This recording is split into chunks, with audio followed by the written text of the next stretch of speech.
11 Hardwood. Whenever you're ready, Coach, just make an opening statement for us. Well, first of all, just really proud of our team, and first of all, thoughts and prayers to Ben Vanderwall.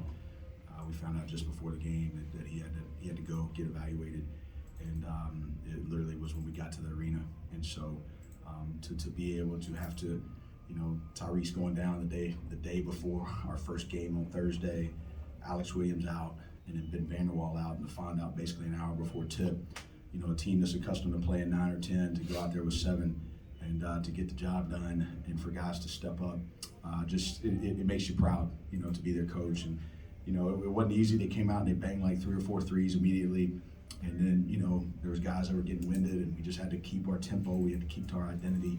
But these guys here, Carter Witt, to have the performance that he had was just incredible. And I'm a believer in hard work, and I'm a believer in guys understanding that you don't always know when that hard work's going to pay off, but that if you just have a little bit of stick-to-itiveness about you, and you keep consistency and you keep working, your time's going to come. And Marcus has learned that lesson through a couple years, and he's obviously learning to become a featured guy and goes for 30 again tonight. But for Carter to make the shots that he made in critical moments, I knew this day was coming. I just didn't know when. And look, at the end of the day, we were trying to decide if we were going to slow it down. We got into a zone to start, and that didn't work. They hit 2 threes in the corner, and so we scrapped that.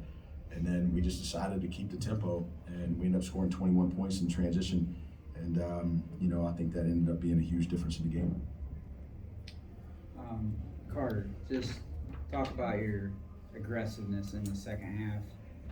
He talked about you not having Ben and other guys that were already out.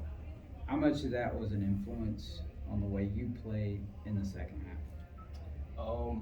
Missing them, definitely we need other guys to step up, but I felt like they went to that funky zone, and I got some shots. I missed my first 3 threes, I think, and then I was just like, I've worked on this. I just have to keep shooting with confidence, and I felt like we needed someone to step up, and I just took advantage of the opportunity.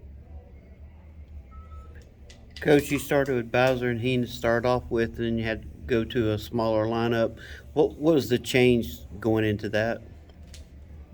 Well, they kept changing defenses on us, and I should have known this. They've shown multiple zones, and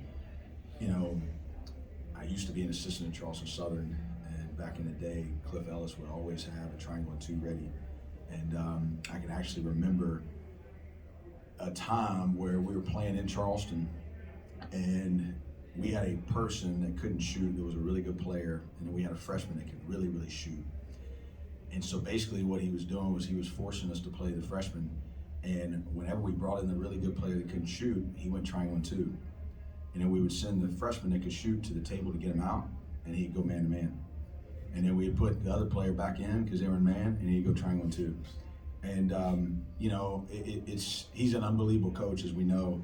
And when I saw it, it was one of those situations. You're like, man, you don't see that a whole lot. And we actually had that happen a couple years ago versus Citadel, when Duger was there. They did it on senior night for Jordan Lyons, and we had a concept that we felt like worked and brought a little bit of confusion to it.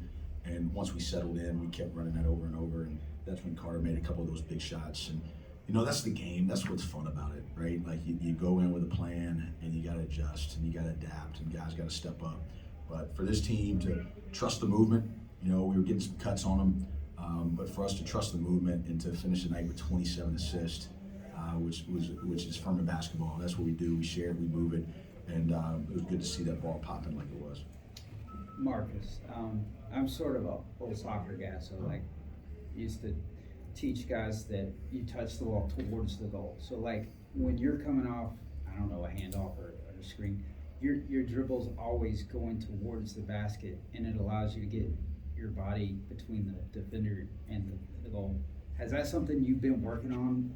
Because I've noticed that in this tournament that you're kind of just always going towards the basket, and your first dribble is at the basket rather than away from it. Yeah, that's Coach Richie and the staff. That's what we worked on. I mean, we work on that every day in skill, coming off handoffs and making sure that the angles are right. And I mean, he's always on me, making sure everything is perfect and exactly how he wants it. And so just to hear you say that just lets me know I'm doing the right thing, and I just got to continue to work on that. I mean, I like to think of myself as an aggressive player, always looking for my shot. And if that's not there, trying to get all the way to the basket. And so I was fortunate to do that today.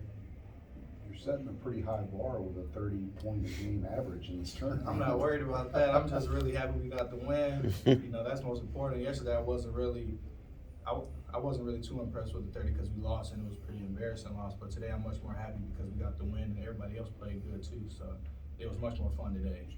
If he takes 23 shots, he better get there.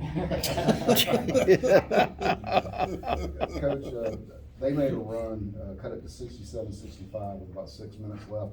I think literally in 1 minute y'all went on an 8-2 run. I mean, just that little sequence there. I mean, I know that's part of basketball. There are runs, but to so quickly turn it back around. Well, I get my sequences mixed up. He made a huge shot off of ATO side out. Yeah, he had 6 of the 8. So basically, we called a timeout. They cut it to 5, and we went to a little action that we run off the side, and JP made an incredible play and found Marcus in the corner, and Marcus hit that 3. And you know, sometimes like basketball is a game of runs. Sometimes you just got to break the run. You know, like you just got to make a play just to kind of settle things down. Number 12 was really getting us. I mean, his downhill penetration to his right hand was really bothering us, and so we had to make an adjustment on his ball screen. But again, like it was just, hey, look, settle down. I think they might have cut it to 2. Yeah, they did 67-65. Yeah. Okay, so it was that timeout. Yeah. So we called the timeout down 2. They obviously had the momentum, and then we ran that side action. We got the 3, and then I can't remember exactly what happened from there. But again, once you hit that one, everybody loosens up. Let's get a stop. And the best thing this team does is get stops and run in transition. And you know, we forced 18 turnovers tonight, which is typically historically how our teams play. You know, we like to turn people over and get out and run, and we haven't done that as well coming out of the gate. We've scored it well, but we haven't turned people over well. So, you know, that was an emphasis tonight to really have active gaps, and I'm sure there was some of those plays during that stretch. Coach, you talked about how important, you know, Carter was obviously scoring wise, but 8 rebounds, I think that's a career high. On a night when you don't have some of the bigger guys, how big is that number for this team? I mean, we saw that at halftime. I actually complimented at halftime. He had 6 rebounds at half, so he did a terrible job rebounding the second half.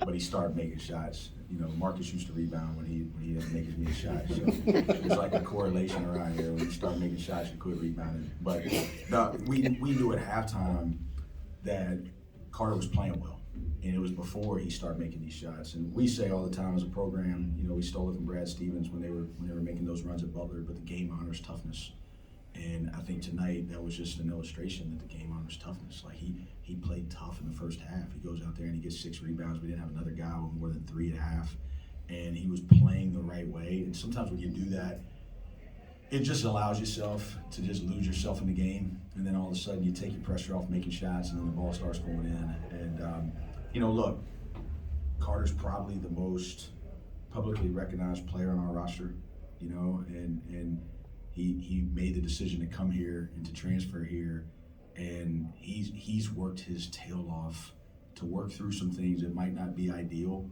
but he has stayed the course. And tonight it was almost like a little bit of a release. You know, you see him out there flying around, you see him finishing at the rim, you see him just playing free, and that's been my hope for Carter. You know, is that he can release. And I always think that, you know, the game we think is a science, it's an art, it's a creative game. That's what makes it beautiful. And when you get guys to just play with a certain level of freedom, I think their best come out. And I think we saw that with Carter tonight. He had a moment last year at Chattanooga where we had a huge game on the road, and he hit a big 3. And Carter's going to be a huge part of this team. There's no doubt about it. Once we get healthy and we got guys back, like Carter Witt's going to be a huge part of what we're doing. And you know, if you watch the Belmont game, he played really well in that game as well. He's made a huge jump from last year this year, and really, really proud of him. Yeah, Coach, like you mentioned, you're short-staffed. Everybody that played, those 7 guys, 20 or more minutes, but the fans traveled well tonight, and technically this is a road game, even though it's a tournament. how big were those fans? And because you guys almost had as many as Coastal, if not more, how big were they in helping all 7 guys play a lot and play well and free? I mean, I told them before the game, like, hey, we got 7. Like, you guys should be happy as heck. I mean, nobody's gonna play less than 20 minutes. You know, like I don't have to worry about anybody being upset about how many minutes they play tonight. So we're gonna go 5 30-minute starters, and 2 guys play 25, and everybody's happy. Let's just go win the game. But you know, look, our crowd and our fan support has grown, and you know, it's been part of this build, is to build the brand. And for years, man, we used to have sparse gyms, and you know, people in Greenville didn't come to games as much. And through the building of the program, what these players have built, and through their work, there's more people that have been interested in what we're doing. And one of the proudest moments of my career so far, obviously the Virginia game was a lot of fun and something we'll never forget. But I remember when I walked out before the game started and I looked up, in the NCAA tournament, you have quadrants where they give the tickets. And so, you know, we have Tennessee, we have Duke there, we got Virginia there, and so you can see the colors, right? And I'll never forget looking up and seeing the same amount of purple as the orange and the blue. And, you know, this is a program that you look at it 7, 8 years ago, you know, 300s in the RPI. And it was just a little school with a vision. And we built it brick by brick, day by day. And, you know, we try to play in a way that inspires people through our connectivity, through how our guys share the ball, how we move. We're not always perfect, but we try to do it, and we try to play in a way that people want to watch us.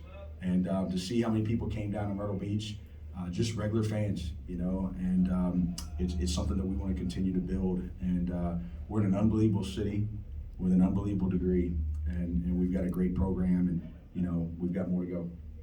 Okay. Fantastic.